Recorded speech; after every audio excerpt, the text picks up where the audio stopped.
Assalamualaikum warahmatullahi wabarakatuh. Shalom, Om Swastiastu, Namo Buddhaya, Salam Kebajikan.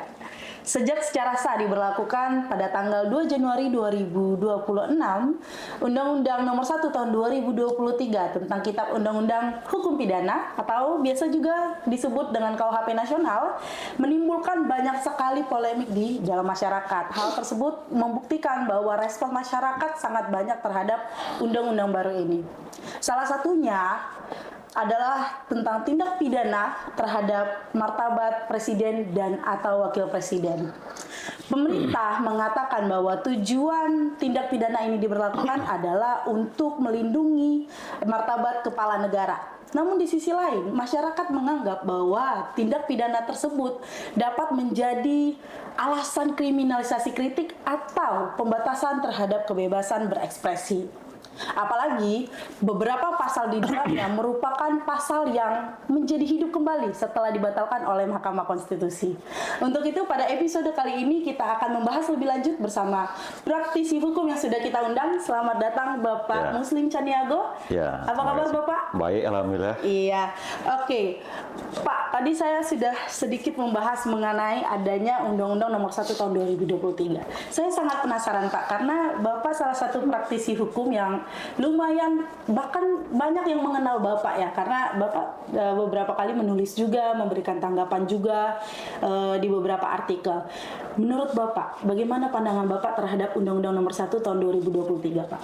Ya, sebelum saya sampaikan masalah kehormatan presiden gitu kan dalam KUHP baru itu, saya mengatakan bahwa memang KUHP baru ini sebenarnya suatu cita-cita lama kita sebagai bernegara sebenarnya. Gagasan untuk melakukan pembaruan KUHP ini sudah dimulai tahun 58, kemudian draft pertamanya itu tahun 63 ya. Ada 4 draft itu, berapa rancangan undang-undang KUHP itu, kemudian disahkan pada tahun 2023 begitu. Jadi memang kalau saya bilang ini sebuah kemajuan dalam konteks kita bernegara ya, karena KUHP yang kita pakai itu di negara asalnya saja sudah usang, sudah ditinggalkan, sudah tidak relevan lagi, sudah direvisi berapa kali, kemudian kita masih memakai itu. Kemudian kita sampailah pada KUHP yang baru disahkan itu pada tahun 2023, kemudian berlaku efektif tahun Januari tahun 2026. Memang secara yuridis saya bilang KUHP baru ini melahirkan banyak perdebatan sebenarnya, diskusi, terutama memang tentang ancaman terhadap kebebasan. Karena sebuah negara demokrasi itu, maka koridornya itu adalah kebebasan. Jadi kalau ini kan KUHP ini kan criminal arts, undang-undang kriminal begitu kan. Ada prinsip dalam hukum pidana itu bahwa criminal arts itu ultimum remedium. Dia adalah opsi terakhir dalam hukum pidana. Jadi tidak bisa diambil sebagai langkah pertama. Saya bilang ada memang pasal dalam KUHP itu tentang ancaman kebebasan itu seperti kritik terhadap lembaga kepresidenan di situ. Jadi sebenarnya ini kan seperti kritik terhadap lembaga presiden ini sebenarnya sudah dihapus oleh Mahkamah Konstitusi. Jadi MK mengatakan bahwa lembaga institusi publik itu seperti lembaga kepresidenan memang institusi kritik. Dia tidak punya domain sebenarnya sebagai domain-domain privat begitu. Sebagai institusi publik, makanya dia boleh dikritik. Kita lihatlah misalnya di Amerika itu dulu Presiden Prancis itu dilempar orang pakai sepatu misalnya. Itu tidak ada masalah kan. Donald Trump itu juga dihina orang serendah-rendahnya, tidak ada masalah begitu. Jadi kalau menurut saya memang ini kita takutkan memang bahwa pasal tentang ancaman mengkritik kepresidenan ini akan membuka kebebasan publik. Oke. Tadi Bapak sempat saya highlight itu pernyataan Bapak bahwa pasal ini memang dapat menjadi ancaman kriminalisasi juga ya Pak.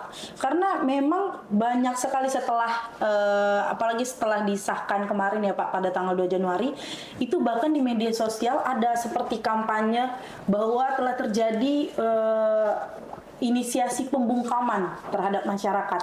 Lalu gimana nih kalau kita mau mengkritik presiden? bagaimana? Kalau kita mau bilang presiden salah, apakah bisa dikriminalisasi juga gitu? Berarti kita akan beralih terhadap unsur-unsur di dalam beberapa pasalnya ya Pak. Kalau di KUHP baru kan itu ada pasal 217, 218, 219 yang berkaitan dengan hal itu.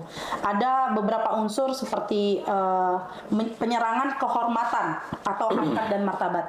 Sebagai seorang lawyer Pak, bagaimana pendapat Bapak mengenai unsur tersebut? Ya, saya mengatakan begini ya, bahwa kritik terhadap presiden itu sudah dihapus oleh Mahkamah Konstitusi berdasarkan Undang-Undang Dasar 1945 yang keempat kali amandemen itu. Sampai sekarang kan Undang-Undang Dasarnya kan tetap sama. Iya. Mahkamah Konstitusi mengatakan begini, bahwa mengkritik lembaga presiden itu bukan tindak pidana. Iya, betul. Karena dia institusi publik. Jadi kalau misalnya nanti, kalau saya bilang, kalau misalnya orang mengkritik presiden, kalau negara ini bergerak ke arah otoriter, itu sangat membahayakan kebebasan. Betul. Jadi pengkritik presiden bisa dikriminalisasi. Kenapa ketakutan itu beralasan? Saya mengatakan, ketakutan itu bisa beralasan karena apa? Karena polisi dan kejaksaan itu dia merupakan organ eksekutif. Presiden bisa saja perintah polisi sidik, tangkap itu karena membahayakan presiden, karena mengganggu kekuasaan saya. Ya kan? Nah, kalau persoalan delik aduan misalnya, presiden langsung yang harus melapor.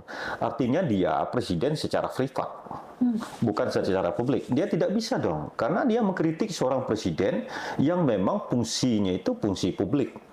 Makanya kalau saya bilang, ini nanti harus diuji oleh teman-teman yang pro demokrasi, pro kebebasan gitu. Ini harus diuji di Mahkamah Konstitusi, karena jurisprudensinya itu kan sudah ada. MK sudah membatalkan bahwa mengkritik lembaga negara seperti DPR, Presiden, Gubernur, Bupati itu bukan tindak pidana.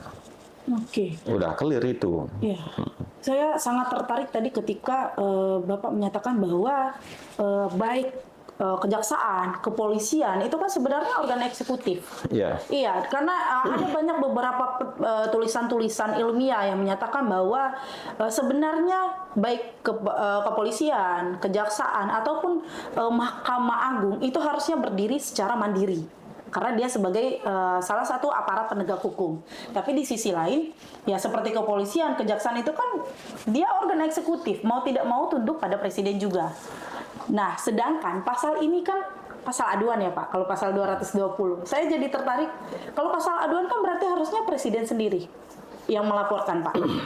Lalu maksudnya aduan, presiden yang mengadukan ini, apakah dia berdiri sebagai pribadi ya, saya seorang diri yang sedang dihina, atau saya sebagai pejabat atau kepala negara dihina, seperti itu Pak? Ya, ini kan sangat, kalau sebelum saya jawab itu ya, Pak. Saya baca memang teori-teori hukum klasik gitu tentang pembagian kekuasaan itu yang ditulis oleh John Locke, Montesquieu misalnya. Memang saya selalu mengatakan, banyak orang mengatakan bahwa kepolisian itu menjalankan peran-peran yudikatif, kejaksaan juga begitu. Tapi saya selalu mengatakan sebagai orang yang belajar tata negara secara serius, saya mengatakan kepolisian dan kejaksaan itu adalah eksekutif. Dia menjalankan fungsi-fungsi eksekutif. Ya. Jadi dari sejarah ketatanegaraan kita bahwa tugas-tugas penyelidikan, penyidikan dan penuntutan itu bukan fungsi yudikatif, tapi pure fungsi eksekutif. Nah, dalam konteks negara kita jelas sekarang itu misalnya Undang-Undang Kepolisian Negara Republik Indonesia mengatakan pasal 8 itu yang saya persoalkan terus-menerus sampai hari ini, bahwa Kepolisian Negara Republik Indonesia itu berada di bawah presiden langsung. Iya.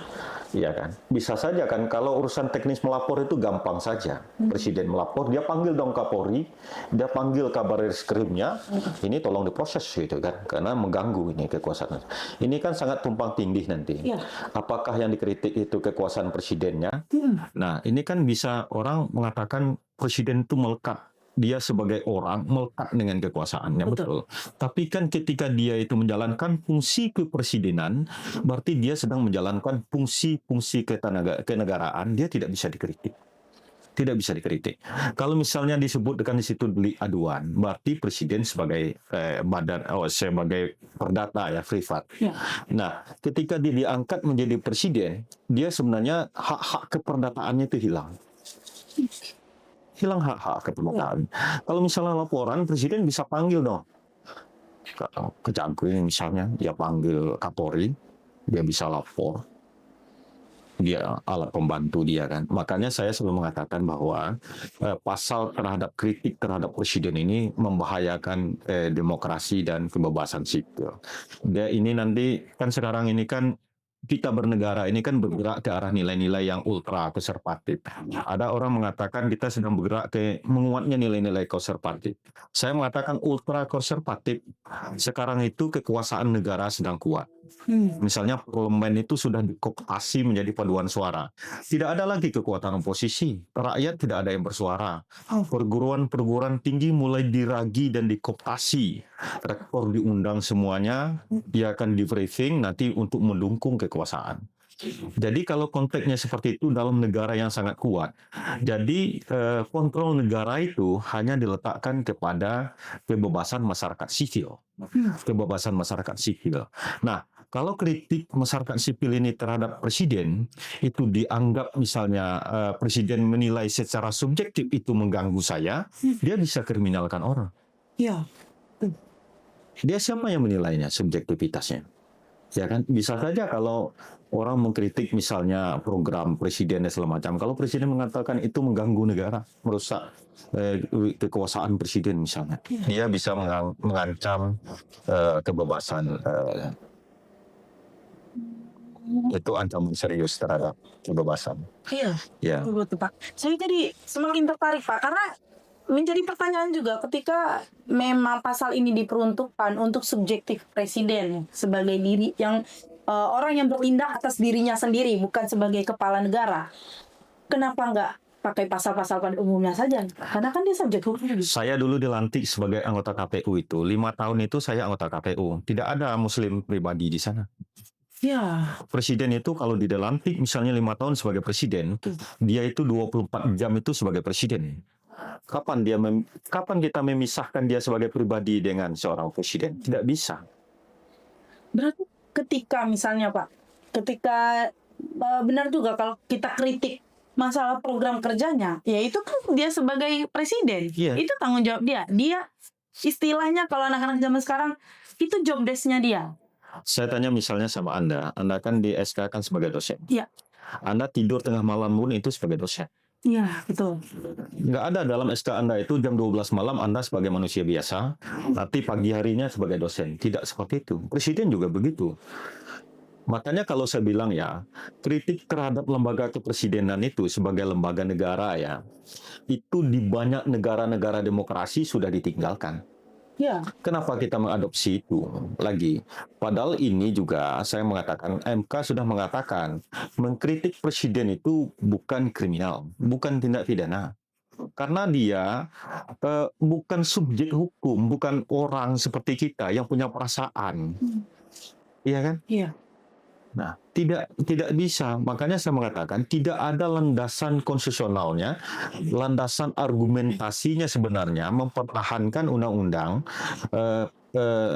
pasal itu dalam KUHP yang sekarang. Makanya saya mengatakan karena ini sudah disahkan oleh DPR, ya kita akan dorong aktivis pro demokrasi itu untuk menguji itu ke Mahkamah Konstitusi. Semoga nanti dengan jurisprudensi yang ada di Mahkamah Konstitusi itu, Mahkamah Konstitusi bisa membatalkan itu. Karena begini, kalau kita melihat kan begini, apakah KUHP baru sekarang itu pengabdiannya itu kepada konstitusi atau tidak? Oke. Jadi kalau misalnya KUHP ini mengatakan kritik terhadap presiden, lembaga negara itu sebuah tindak pidana, berarti dia tidak mengabdi kepada konstitusi KUHP itu. Padahal semua undang-undang yang dibuat di bawah konstitusi seharusnya itu pengabdiannya itu adalah terhadap konstitusi Undang-Undang Dasar 45. Oke, berarti kalau dari penjelasan Bapak ya saya sepakat juga kalau presiden sebagai kepala negara ya memang itu murtad. tidak ada lagi maaf kata kalau presiden kita sekarang kan namanya Pak Prabowo Ya. Pak Prabowo Subianto. Tidak ada lagi Bapak Prabowo Subianto seorang. Dia sebagai kepala negara, Presiden Republik Indonesia. Tapi saya banyak sekali melihat di sosial media ya Pak. Banyak sekali memang tidak kita pungkiri juga kalau masyarakat kita, belum lah kita bilang, itu mengkritik tapi membahas personal. Misalnya presiden kita jelek seperti itu. Apakah itu bisa dikatakan sebagai penghinaan, Pak? Saya dulu misalnya waktu saya jadi anggota KPU, saya selalu mengatakan begini, ini adalah jabatan publik, Ya. bukan jabatan privat. Begitu juga lembaga kepresidenan itu, dia bukan jabatan privat, tapi jabatan publik. Jabatan publik itu sebenarnya adalah jabatan caci maki, hinaan, kritik, iya kan? Ya. Dan itu tidak ada orang yang mengkritik lembaga-lembaga negara itu dikriminal. Karena dia bukan jabatan privat, dia jabatan milik orang memang. Makanya rakyat itu sebagai pemilik negara ini punya kuasa memang untuk melakukan kritik, mengontrol, mengevaluasi apakah misalnya kekuasaan ini dijalankan secara benar atau tidak. Apakah kekuasaan ini mengabdi kepada cita-cita negaranya, kepada konstitusinya atau tidak. Apakah kekuasaan ini mengabdi kepada kehendak rakyat atau tidak. Kalau misalnya rakyat mengatakan, kalau mengkritik itu saya selalu bilang begini, yang butuh cara itu sebenarnya pelaksana kekuasaan. Kalau tukang kritik tidak butuh metode. Ya. Yang butuh metode itu yang mengerjakan kekuasaan, yang menjalankan kekuasaan. Apakah tukang kritik itu butuh metode? Tidak. Yang harus beradab itu yang mengurus rakyat. Ya. Itu yang harus beradab. Sekarang kan tidak gitu. Ya, rakyat diminta beradab. Kalau mereka tidak beradab, nggak ada masalah. Iya, gitu. Mereka semena-mena tidak ada masalah misalnya. Coba lihat kekuasaan sekarang itu bergerak ke arah nilai-nilai yang ultra keservatif, semena-mena, ya kan? Kemudian itu dianggap tidak salah. Seakan-akan mereka melegitimasi kalau berbuat salah, kalau rakyat berbuat salah tidak benar. Iya. Seolah-olah masyarakat kita tidak tahu apa-apa kan, Pak? Masyarakat itu sebenarnya ini kan sekarang itu keadaan kita mulai bergeser ke hal-hal yang membahayakan. Orang mulai takut mengkritik, ya kan? Betul, Pak. Nah, kan kritik-kritik terhadap kekuasaan kan mulai sunyi. Partai-partai kan tidak ada lagi takut mengkritik. Saya tidak, misalnya ada partai sekarang misalnya, kami tidak mendukung pemerintah, tapi juga kami tidak sebagai oposisi. Ini kan ketakutan. Ya. Nah, di tengah kekuatan seperti itu, maka kontrol negara itu harus dibebankan kepada kekuatan masyarakat sipil. Kalau misalnya kontrol negara ini nanti dibebankan kepada masyarakat sipil, kalau kekuatan masyarakat sipil ini mengkritik kekuasaan negara, itu dalam bahaya, mereka bisa dipidana. Iya. Nah, sekarang coba lihat, DPR itu kuat sekali. Nah, DPR ini sekarang itu paduan suara mendukung pemerintah. Iya. Tidak ada misalnya agenda-agenda pemerintah pusat itu yang ditolak oleh parlemen. Tidak ada. Dinamika di DPR itu tidak ada. Makanya saya mengatakan pasal tentang penghinaan terhadap presiden ini tidak punya landasan konstitusional sebenarnya berdasarkan undang-undang dasar itu. Ya. Baik, Pak. Lalu saya jadi tertarik ketika misalnya kita bicara sebagai Bapak sebagai lawyer misalnya, Pak. Ketika ada calon klien yang datang, dia memberikan kritik media sosial atau banyak sekarang itu membuat meme. Tulisan-tulisan, gambar-gambar diedit atau ya seperti mungkin orang menganggap itu salah satu penghinaan. Ada yang menganggap salah satu penghinaan, tapi ada juga yang menganggap itu satir politik. Nah, apakah dengan adanya pasal-pasal ini, Pak, justru mereka bisa terkriminalisasi, Pak? Ya, kalau misalnya nanti pasal-pasal dalam KUHP ini bisa saja disalahgunakan, rawan penyalahgunaan. Lihat aja sekarang penerapan Undang-Undang ITE misalnya, ini rawan sekali penyalahgunaan kan. Undang-Undang tentang transaksi elektronik itu. Ini rawan sekali disalahgunakan oleh para oligarki, para pemegang kekuasaan dan segala macam. Nah, begitu juga misalnya begini, nanti sampai ke depan ini, kalau misalnya pasal-pasal ini tetap ada dalam KUHP kita, makanya para kritikus sosial, satir, segala macam itu, kemudian yang mengkritik kekuasaan, itu memang bisa rawan terhadap kriminalisasi. Oke. Sangat rawan. Sangat rawan ya, Pak. Sangat rawan. Dan saya sepakat itu, Pak. Sangat-sangat rawan. Iya.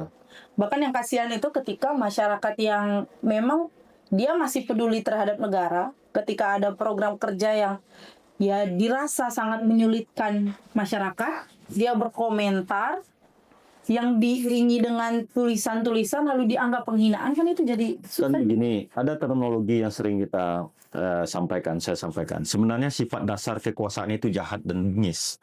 Makanya kekuasaan yang tanpa kontrol pasti akan berbuat jahat dia. Jadi sebenarnya sifat dasar kekuasaan itu sudah jahat dia. Karena setiap orang ingin memastikan kekuasaannya aman, tidak diganggu, dia terus membesar, awet, dan segala macam. Ya kan? Makanya saya mengatakan dengan prinsip itu tadi, sifat dasar kekuasaan itu memang jahat dan bengis itu, makanya dia bisa saja nanti, kalau misalnya kritik-kritik ini, kebebasan ini terus saya tidak kriminal kan, saya tidak belenggu, tidak bumi hanguskan, ini saya popularitas saya bisa terganggu dan segala macam. Program saya, kebijakan-kebijakan saya yang menguntungkan kelompok saya saja kan bisa tidak aman begitu kan. Makanya saya mengatakan dengan prinsip gitu, pasal-pasal kritik terhadap kekuasaan negara itu harus berani dikritik secara serius. Jangan sampai pasal ini nanti disalahgunakan.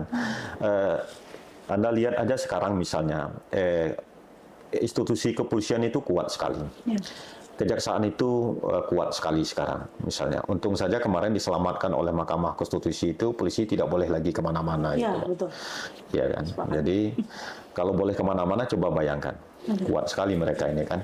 Makanya tidak mungkin misalnya kalau presiden mengatakan, ini saya mau lapor ini mengganggu saya dong. Nanti subjektivitas lah. Penyidik itu sangat subjektivitas sekali. Sebagai pengalaman praktek kita tahu lah bagaimana penanganan perkara selama ini.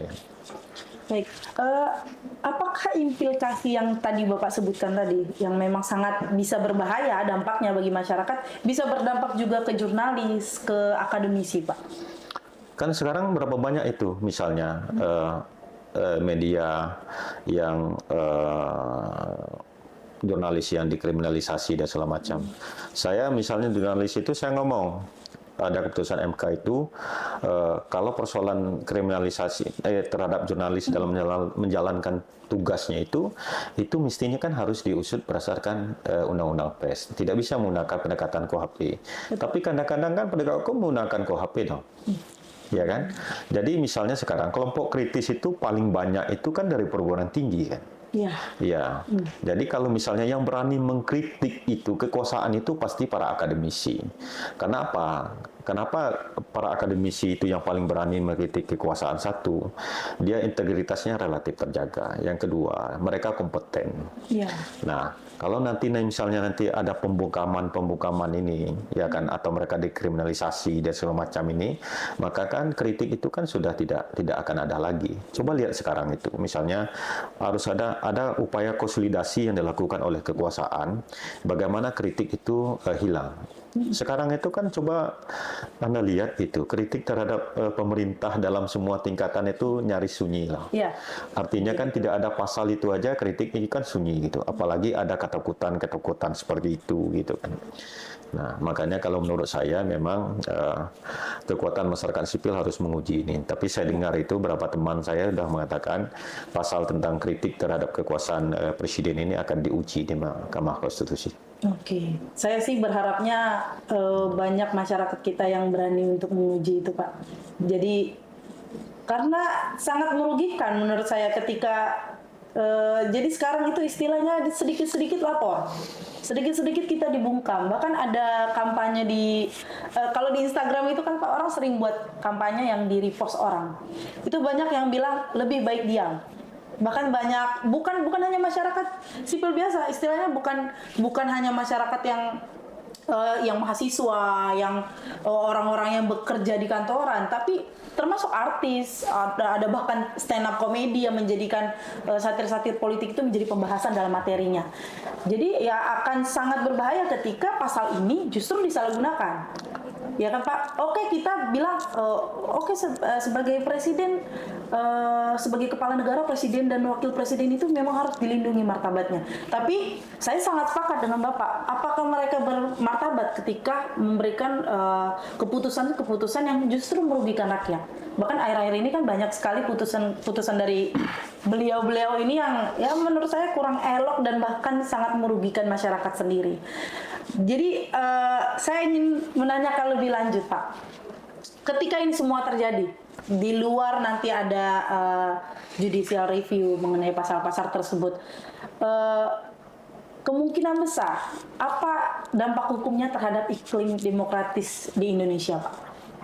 Ya, saya mengatakan begini, ada dua hal.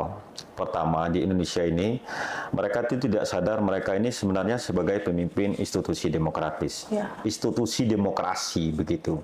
Jadi, kalau mereka, tapi kadang-kadang mereka ini pemimpin institusi demokrasi, tapi semangatnya itu feodal. Karakternya itu, kepemimpinan feodal. Dia takut dikritik, dia takut diprotes misalnya. Dia takut misalnya kalau kebijakannya itu diuji oleh publik, dia takut sekali begitu. Jadi ini sebenarnya salah satu ciri kepemimpinan feodalistik sebenarnya. Nah, tapi mereka ini kan tidak sadar. Mereka ini adalah pemimpin-pemimpin institusi demokrasi yang memang kritik itu sesuatu yang ordinary saja, biasa saja. Yang kedua, saya mengatakan begini. Anda akan lihat di Indonesia ini perubahan-perubahan besar itu selalu datangnya itu dari people power, ya kan?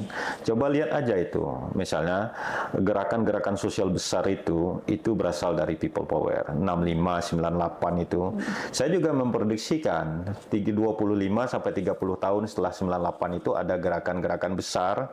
Kalau misalnya nanti kekuasaan ini tetap tuli, tidak mau mendengarkan orang, misalnya tetap egoistis, tetap ingin mengawetkan kekuasaannya itu sehingga tidak bisa dikontrol, dikritik, dievaluasi oleh pemilik kedaulatan misalnya, pasti ada akan people power. Kalau misalnya nanti uji konstitusionalitas itu dilakukan oleh pro demokrasi ini gagal, bisa saja masyarakat itu sebagai pemilik negara, ya kan, itu akan memilih jalannya sendiri, caranya sendiri, bagaimana menyelamatkan kebebasan gitu.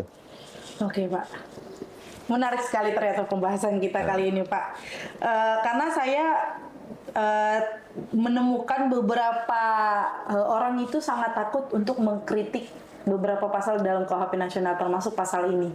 Bahkan banyak akademisi yang justru memilih ya mending diem dulu, kita lihat pasarnya, banyak yang pro atau kontra, baru kalau ini sesuai ini baru berbicara gitu. Saya sangat senang dengan pembahasan kali ini Pak. Pertanyaan terakhir Pak. Apa harapan Bapak untuk perjalanan KUHP nasional kita di masa yang akan datang, Pak? Saya menyampaikan dua hal ya. Saya mengatakan KUHP nasional ini sebuah cita-cita lama, kemudian menjadi hukum di negara ini. Itu tentu harus kita koreksi.